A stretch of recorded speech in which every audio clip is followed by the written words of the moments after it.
It's to give me more self-esteem, which I know is difficult for people to understand that I have self-esteem issues, but lately I have. I mean, it's happened before, but at the moment it's happening again.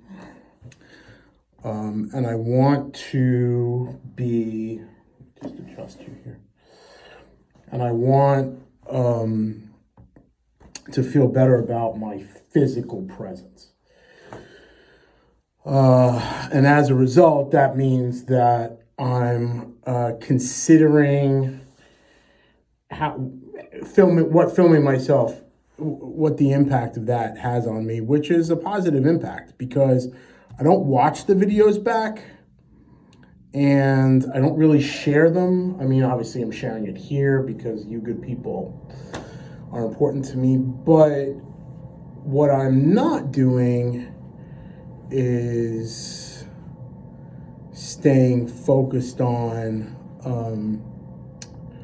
sharing the videos and creating content and stuff like that. And what I am doing is trying to write as much as I possibly can. I've got a book to finish and I've got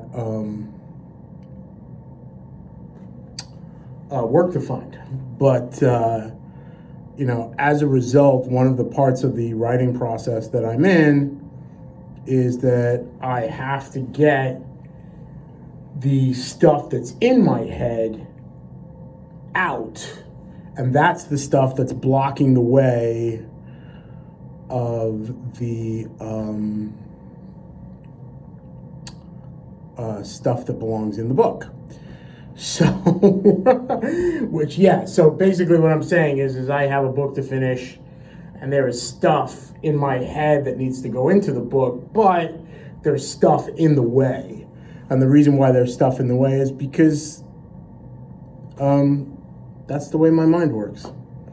That's the way my brain works. I'm sorry to have to be the one to tell everybody that, but that is the truth. So I'm going to stand for this. And of course, the audio of the podcast will be available on Spotify and Apple Podcasts. And I will be obviously sharing it across Instagram and Mastodon and wherever else. I try to be social. Okay, so that was obviously a pun. Let me just adjust the laptop because I'm filming it. I'm filming another one for YouTube, so that's over there. So we've got this kind of dual camera thing going. I'm a tough star. I'm not easy. Not easy to deal with. Welcome to another episode of I Disagree with Martin Johnstone. And today's episode kind of wraps up a lot of what we've been talking about so far, which is the generic idea that what matters is our discovery of who we are. The world will continue to label us and try to reconcile us in terms of what we are. But we are left with a personal struggle of who we are. And that struggle gets in the way of a lot of our progress. Because what we're trying to achieve is an understanding of our lives and a journey that doesn't have hindrances that we create ourselves. So I begin very honestly with the idea that I have fallen for this trap myself, the one that I'm going to describe. And the most important part about being in the situation is that I've done the work. So I've done, thousands of hours of what I would describe as work.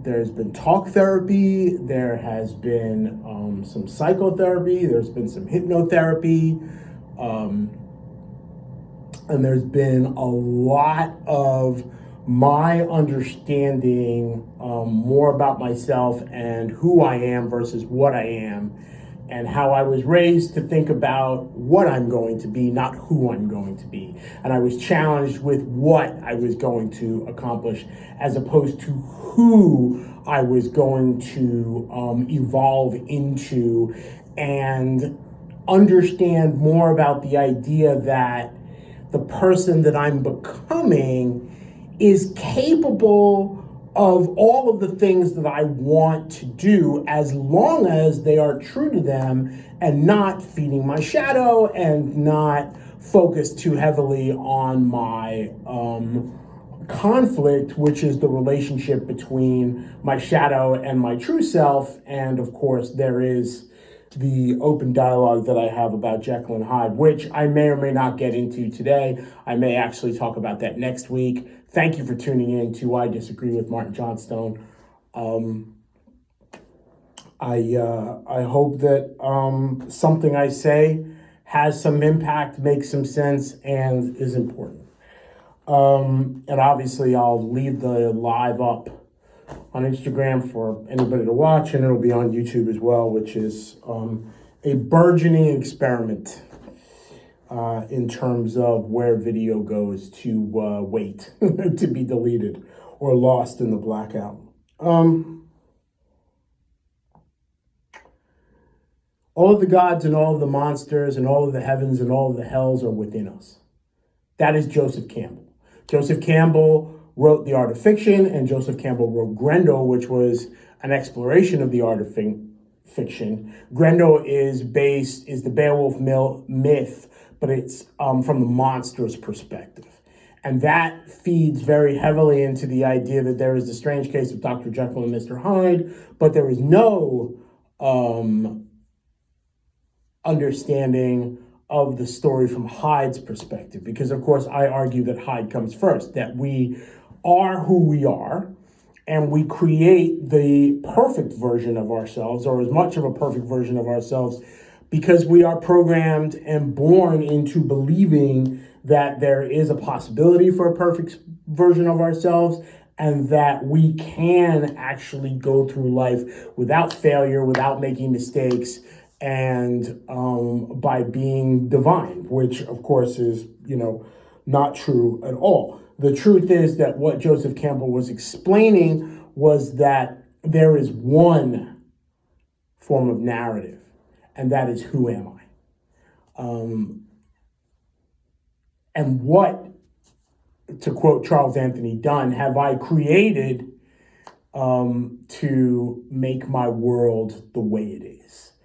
And, that applies to both heroes and villains, because what you're going to find is Walter Hormozi believes that heroes and villains both have the same backstory, and that is pain. I go a little further and have people or invite you to understand or recognize your own pain, and the value of that pain, and the wealth of that pain, and the wealth that creates, and the value it creates, but also what it teaches you about what you're capable of, who you are, and where you're going. And a lot of what's happening in terms of our own development is based on not where we think we are headed. Because you could be driving in a car on a journey with a plan and a map, and there could be detours or hindrances or hurdles that are impossible to predict unless you've considered all of the permutations and put too much energy into planning a journey instead of taking the first step. So there is that. But there is also the other side of that, which is to say that joy actually feeds us as well. And becoming anhedonic and ignoring the impact that joy has on your life, well, that can actually be a massive hindrance in terms of who we become. So there are heroes and there are villains, and they both have the same backstory according to Hamutzi. And you know what? That backstory is pain. Essentially, what we have is the idea that there is the beginning of somebody's life, my life, and then there is the inciting incident. And that inciting incident for me was my parents deciding that they no longer wanted us to be a family and that I would go live in Jamaica for a period of time while my mother organizes her life so that we could be together in America. Now, that was about a year and a half. So what you get very quickly is the idea that at the beginning of my first act of my life, what I have is I have separation from both of my primary caregivers after a period of time. And, you know, this is about 18 months into my life. But the truth is that this is why I don't have the bond with my parents that other people have. We develop a physical bond with our caregivers very early on, and I don't have that bond with either of the people who are, are biologically my parents. So at the beginning of that, you start to realize that, yes, I'm going to have a first act where I'm going to discover who my antagonist is, who creates my conflict. You have the same thing. And then there is a moment where you transition very heavily into the idea that you're rushing towards the most important point of your life, known as the climax. So there is the beginning of your story that is not the beginning of your story, because if you look very deeply into the beginning of your story, what I have, for example, is the beginning of my story is when my mother's father died in 1946, and then my father's father died in 1955. So as a result, they don't have fathers. As a result, they become nomadic people. As a result, my mother's family explodes across the earth because there's nothing keeping them together. And my father's family explodes as well because he goes off to Berlin in order to go to the University of Berlin. And my mother, of course, comes to England at a young age, where she lives with her grandmother. Then her mother joins her, then her mother leaves, and then her grandmother kicks her out, so that she ends up having to live alone at a very young age. And as a result of that, that's how she ends up 1963. So she's 19 years old when she meets my father. So that is the beginning of my life, and I'm not even there. Okay, so the beginning of your story is well before your appearance. And then there is the middle of my story, which, of course, I lived in New York in the 20s. You know, I went to high school in Miami, and I grew up in New York as a child, and then, you know, Queens, New York, Glen Oaks, and then before that, 4th Congressional District, and then, you know, then I went to Miami, where I graduated. I went to 2 high schools. I graduated high school, and then I went on my way, and I, of course, lived in New York. I lived in Miami. I've lived in Europe, and I've lived all over Europe, and I've worked all over Europe. And then we get to what will be the most important point in my life. I can't identify that. Part of me thinks that it has something to do with discovering my relationship with Heather.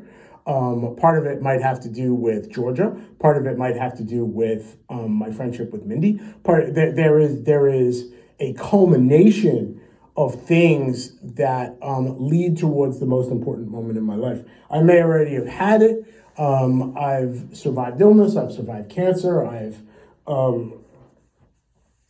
published books. I've achieved a lot of what I wanted to do professionally, creatively.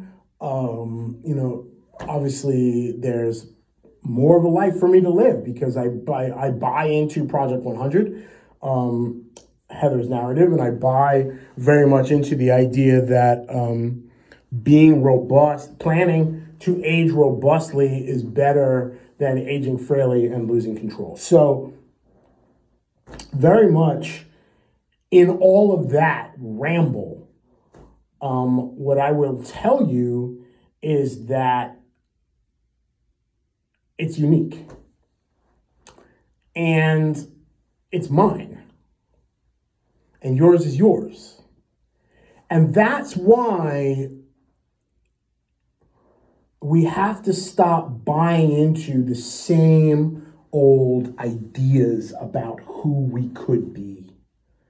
We have to determine that what we will be is inconsequential to who we are, really are, and how even further than that, you get into a situation very quickly where you can say, hold on a second.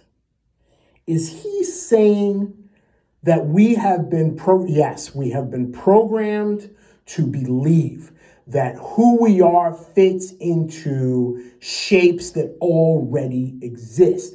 Now, we could call them professional shapes like doctor, lawyer, nurse, cop, educator, actor, musician, it doesn't matter. Artist, it doesn't matter. What matters is that we define who we are ourselves. And we do not allow form-fitting to push us into places where we do not fit, where we are not comfortable, where we are not safe, where we are incapable of having the emotional availability because we don't feel safe. And that means that we are unable to do what? Be our whole selves, be truthful, and become who we are meant to be. What stops this? Wounds, trauma from those wounds, unreconciled trauma, unreconciled issues, problems that we have with other people, unreconciled relationships. There is no such thing as closure, right? There are no accidents and coincidences, okay? Everything comes full circle, but there's no closure. We're not going to get resolution on all of the problems that we have. What we're going to do is we're going to put energy into the wrong places by trying to answer questions that don't need answering. Why will suck the life out of you? Why?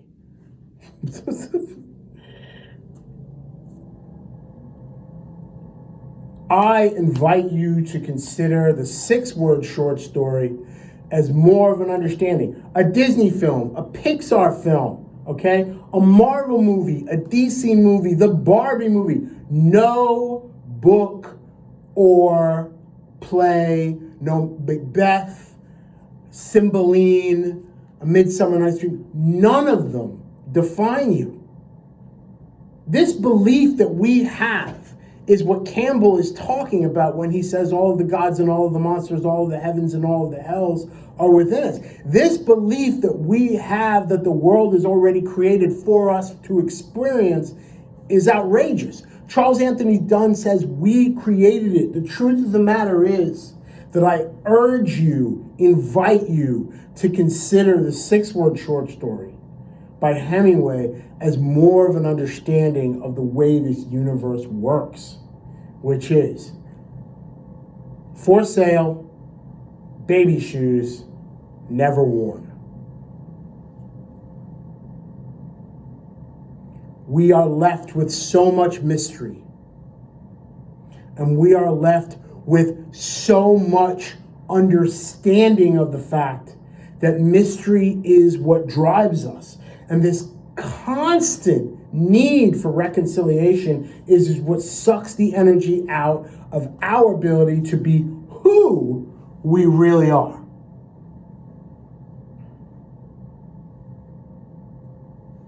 We are more than the sum of all of our existing storylines. We are not just the heroes or the villains or the gods or the monsters, the beginnings, the middles, and the endings. We are beyond what has already happened. And we are certainly capable of creating more than we already have or already considered. Because if we allow ourselves to become who we really are, what we end up doing is being focused on the idea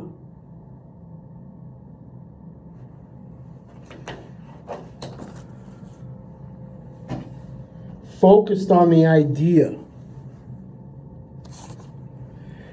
that life isn't about anything that can be exploited or plagiarized, because you cannot be repeated. You cannot be exploited. You cannot be plagiarized. You cannot be copied. If you are true to yourself, and as a result, someone else can't come along and do anything other than try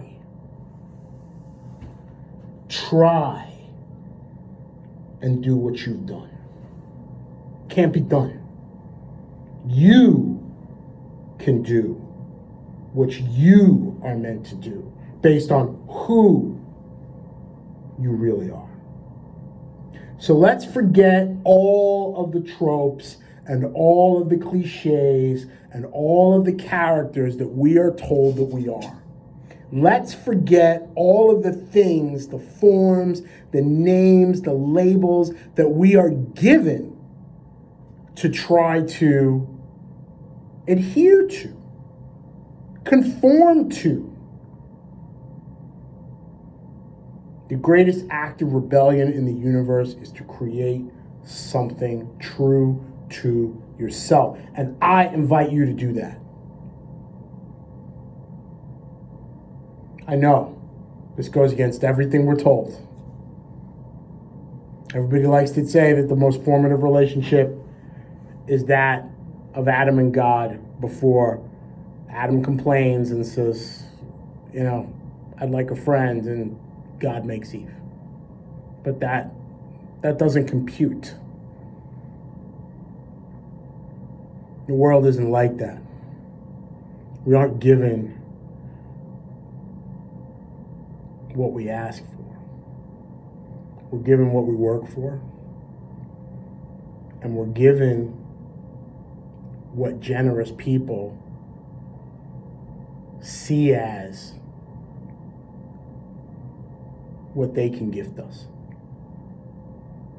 It's their energy that creates that, not ours. So I would invite you to think about the path that you're on. And if you feel the conflict is not your own, if you feel that you are not being true to who you really are, and you are more focused on what you are, or if people around you are more focused on what you are as opposed to who you are, I would invite you to take a step back, have a look, get a considered view, see things from as high and as wide a perspective as you can, and focus on the idea that who you are matters more than what you are. I am Martin Johnstone, and I disagree.